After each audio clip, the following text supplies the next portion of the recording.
Assalamualaikum teman-teman. Hai, kali ini bahas tentang konflik yuk. Di sini ada materi tentang konflik sosial loh. Check this out. Perkenalkan, nama saya Cahyani Misfida, absen 8 Dan dan saya Intan Sofiana Saputri, absen 14. apa sih pengertian konflik sosial itu? Konflik sosial merupakan suatu bentuk perbedaan atau pertentangan ide, pendapat, paham, dan kepentingan di antara dua pihak atau lebih, di mana pertentangan tersebut dapat berbentuk fisik dan non-fisik. Selain itu, menurut Soeharjono Soekanto, konflik yaitu suatu proses sosial orang per orang atau kelompok manusia yang berusaha memenuhi tujuannya dengan jalan menantang pihak lawan yang disertai dengan ancaman dan atau kekerasan. Di video kali ini kita akan membahas tentang 1. Kriteria konflik sosial, 2. Sebab konflik sosial, 3. Bentuk konflik sosial secara umum, 4. Bentuk konflik sosial berdasarkan sifat, 5. Akibat terjadinya konflik, 6. Bentuk konflik sosial berdasarkan posisi pelaku yang terkait konflik, 7. Bentuk konflik sosial berdasar sifat pelaku yang berkaitan dengan konflik, 8. Bentuk konflik sosial berdasarkan dengan bentuk, 9. Bentuk konflik sosial berdasarkan pendapat Ralph Dahrendorf, 10. Hasil konflik sosial, dan yang terakhir 11. Pengendalian konflik akomodasi. Yaitu 1. Kriteria konflik sosial. Kriteria konflik menurut Marx, Schinder, dan Gur yaitu melibatkan dua pihak atau lebih. Pihak-pihak tersebut saling tarik-menarik dalam aksi-aksi saling memusuhi, cenderung menjalankan perilaku korsif, dapat dideskripsikan dengan mudah oleh para pengamat sosial yang tidak terlibat dalam pertentangan. Di nomor 2 yaitu sebab konflik sosial. Apa saja faktor penyebab konflik sosial? Ini dia. Adanya perbedaan kepentingan dan tujuan dari kedua belah pihak yang bertentangan. Perbedaan latar belakang kebudayaan yang berkaitan dengan individu atau kelompok. Perbedaan ras, yaitu segolongan manusia yang memiliki ciri khas yang sama. Perbedaan individu menyangkut perasaan, pendirian, gagasan, ide yang berkaitan dengan harga diri, kebanggaan, dan identitas diri. Perbedaan kepentingan antar individu atau kelompok terutama dalam kehidupan ekonomi dan politik. Perubahan sosial yang berlangsung cepat sehingga mengganggu keseimbangan sistem, nilai, dan norma yang berlaku di masyarakat. 4. Bentuk konflik sosial secara umum. Konflik sosial sendiri terdiri dari beberapa bentuk. Berikut ini penjelasan lebih lanjut mengenai bentuk-bentuk konflik sosial dan contohnya dalam masyarakat. Secara umum, bentuk konflik sosial terdiri dari 7 bentuk, yaitu 1. Konflik pribadi. Konflik ini terjadi dikarenakan ada dua individu yang mana sedang mengalami sebuah masalah pribadi dan saling tidak ingin menyadari kesalahan masing-masing. Dalam konflik pribadi, biasanya masing-masing individu akan berusaha untuk mengalahkan lawannya. Contoh, dalam kehidupan sehari-hari adalah perselisihan paham, tawuran pelajar, dan lainnya. 2. Konflik antar kelas. Konflik yang terjadi antar kelompok ataupun individu yang memiliki masalah dengan individu lainnya yang berada di kelompok atau kelas lainnya. Yang dimaksud kelas di sini dapat diartikan sebagai kedudukan seseorang ataupun kelompok di dalam lingkungan masyarakat secara vertikal, kelas atas atau kelas bawah. Contoh yang sering terjadi misalnya saja ketika buruh mengadakan unjuk rasa kepada pimpinan perusahaan untuk bisa menaikkan gaji, yang mana buruh di sini dapat diartikan kelas bawah sedangkan pimpinan perusahaan merupakan kelas atas. 3. Konflik politik. Konflik sosial yang terjadi pada dua kelompok atau individu yang satu sama lainnya memiliki perbedaan serta pandangan berbeda mengenai prinsip dari masalah ketatanegaraan yang akhirnya berdampak pada perselisihan pandangan. Konflik politik ini bisa mengaitkan beberapa golongan-golongan tertentu dalam masyarakat hingga negara. Contoh konflik politik misalnya terjadi perselisihan antara partai politik dengan partai politik lainnya saat merumuskan undang-undang. 4. Konflik rasial. Konflik rasial merupakan konflik yang terjadi di antara kelompok ras yang berbeda dikarenakan adanya kepentingan serta kebudayaan yang bertabrakan satu sama lainnya. Konflik ini biasanya terjadi karena salah satu ras yang merasa lebih unggul dibandingkan dengan ras lainnya. Salah satu contoh yang cukup populer dari konflik sosial ini adalah yang terjadi di Afrika Selatan, yaitu politik apartheid. Konflik ini terjadi pada ras kulit putih yang merupakan penguasaan dengan ras kulit hitam yang menjadi golongan mayoritas yang ingin dikuasai. 5. Konflik internasional. Konflik internasional merupakan konflik yang terjadi dengan melibatkan beberapa kelompok negara dikarenakan adanya perbedaan kepentingan di dalamnya. Banyak sekali kasus konflik internasional yang terjadi berawal dari konflik dua negara yang mana dikarenakan adanya masalah ekonomi dan politik. Lambat laun, konflik yang terjadi di antara kedua negara ini berkembang dan menjadi konflik internasional. Hal ini terjadi karena masing-masing negara mencari kawan sekutu yang memiliki visi serta tujuan yang sama mengenai masalah yang sedang terjadi. Contoh dari konflik internasional misalnya saja pada negara Indonesia dan Malaysia yang memperebutkan perbatasan wilayah di antara kedua negara.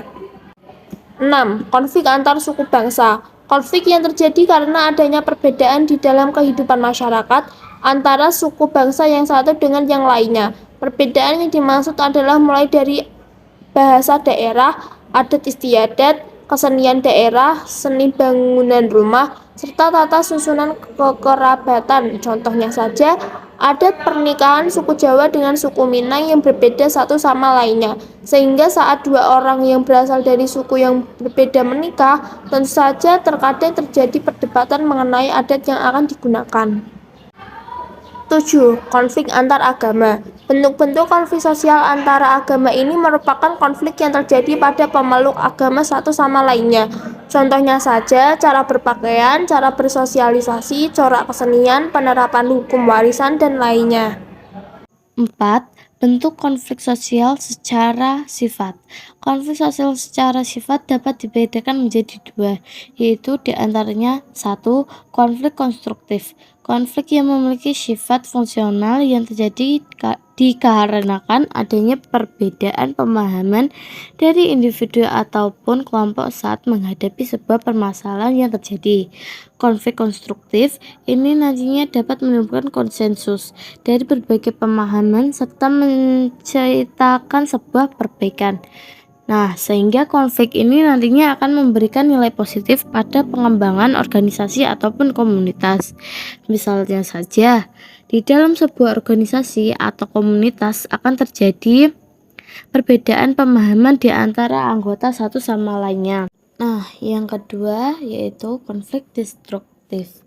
Konflik destruktif merupakan konflik yang terjadi karena adanya perasaan yang kurang senang, benci, bahkan dendam dari individu atau kelompok kepada pihak-pihak lainnya. Konflik destruktif menciptakan bentrokan-bentrokan fisik yang membuat hilangnya harta, benda, hingga nyawa orang lain. Misalnya saja seperti bentrok yang terjadi di Sambas, Ambon, Kupang, dan lainnya. 5. Akibat terjadinya konflik sosial. Suatu konflik sosial sudah pasti menimbulkan dampak bagi kehidupan masyarakat di sekitarnya, baik dampak positif maupun negatif. Berikut penjelasannya. 1. Dampak positif. Bertambahnya solidaritas dalam kelompok sendiri, munculnya pribadi-pribadi yang kuat atau tahan uji menghadapi berbagai situasi politik, serta munculnya kompromi baru jika pihak yang berkonflik dalam kekuasaan seimbang. Nah, yang kedua dampak negatif, retaknya persatuan kelompok, hancurnya harta benda dan jatuhnya korban manusia, berubahnya sikap dan kepribadian individu yang mengarah pada hal yang bersifat negatif, serta munculnya dominasi kelompok yang menang terhadap kelompok yang salah.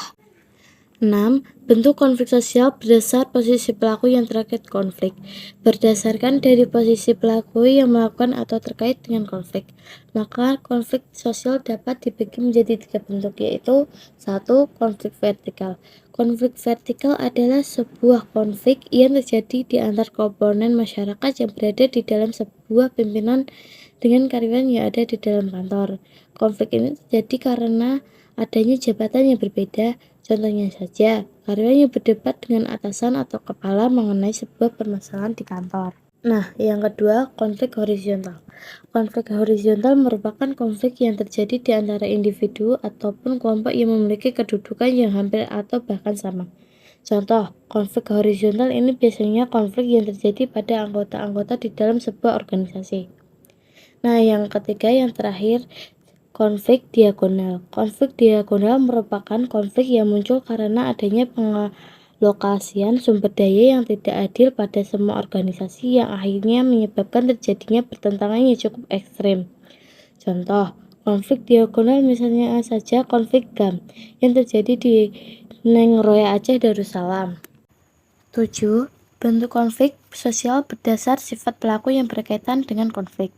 Bentuk konflik sosial yang berdasar pada sifat pelaku yang ikut dan berkaitan dengan konflik dibedakan menjadi dua bentuk, yaitu 1. Konflik terbuka. Konflik terbuka merupakan konflik yang kejadiannya diketahui oleh banyak pihak, bahkan masyarakat umum. Contoh dari konflik terbuka ini adalah konflik yang sedang terjadi pada negara Israel dan Palestina. 2. Konflik tertutup. Konflik tertutup merupakan konflik yang terjadi dan hanya diketahui oleh beberapa pihak saja, yaitu individu atau kelompok yang terlibat dalam konflik tersebut. Contohnya saja konflik yang terjadi di dalam keluarga. Tentu saja pihak lain di luar keluarga tersebut tidak mengetahui hal tersebut. 8. Bentuk konflik sosial berdasar dengan bentuk. Berdasarkan dari bentuk, konflik sosial terdiri menjadi beberapa bentuk, yaitu 1. Konflik realistis merupakan konflik yang terjadi karena adanya rasa kekecewaan dari individu atau kelompok tentang perkiraan keuntungan atau tuntutan yang ada dalam sebuah lingkungan sosial.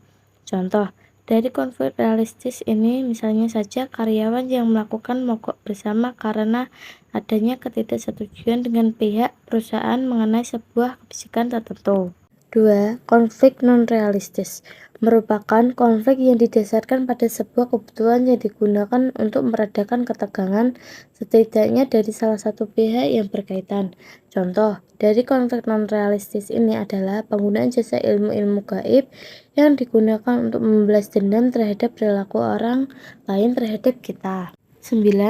Bentuk konflik sosial berdasarkan pendapat Ralph Dahrendorf. Menurut pendapat Ralph Dahrendorf, konflik sosial terbagi menjadi 4 bentuk, yaitu 1. Konflik peran. Konflik yang terjadi di dalam sebuah peranan sosial. Konflik peran ini merupakan kondisi di mana seseorang menghadapi berbagai harapan berbeda dengan peranan yang dimilikinya. 2. Konflik antara kelompok sosial. 3. Konflik antara kelompok yang sudah terorganisasi dengan kelompok yang tidak terorganisasi. 4. Konflik antara satuan nasional, misalnya saja antara partai politik, antar negara, antar organisasi internasional, dan lain sebagainya. 10. Hasil konflik sosial. Ada 3 hasil konflik sosial, yaitu diantaranya 1. Konflik kalah-kalah, 2. Konflik menang-kalah, 3. Konflik menang-menang. 11. Pengendalian konflik atau akomodasi. Akomodasi merupakan salah satu cara untuk menyelesaikan pertentangan, baik dengan cara menghargai kepribadian yang berkonflik atau bisa juga dengan cara paksaan atau tekanan. Bentuk-bentuk akomodasi antara lain sebagai berikut, yaitu 1. Koersi merupakan akomodasi yang terjadi melalui pemaksaan kehendak pihak tertentu terhadap pihak lain yang lebih lemah keputusan. 2. Kompromi merupakan bentuk akomodasi ketika pihak-pihak yang terlibat perselisihan saling mengurangi tuntutan agar terjadi suatu penyelesaian. 3. Arbitrasi merupakan bentuk akomodasi apabila pihak-pihak yang berselisih tidak sanggup mencapai kompromi sendiri sehingga mengundang pihak ketiga yang berhak memberikan keputusan. Nah, selanjutnya 4. Mediasi merupakan bentuk akomodasi yang hampir sama dengan arbitrasi, namun pihak ketiga yang diundang tidak berhak memberikan keputusan. 5. Konsilasi merupakan bentuk akomodasi dengan mempertemukan keinginan-keinginan dari pihak-pihak yang berselisih demi tercapainya suatu persetujuan bersama. 6. Toleransi merupakan bentuk akomodasi tanpa persetujuan yang resmi.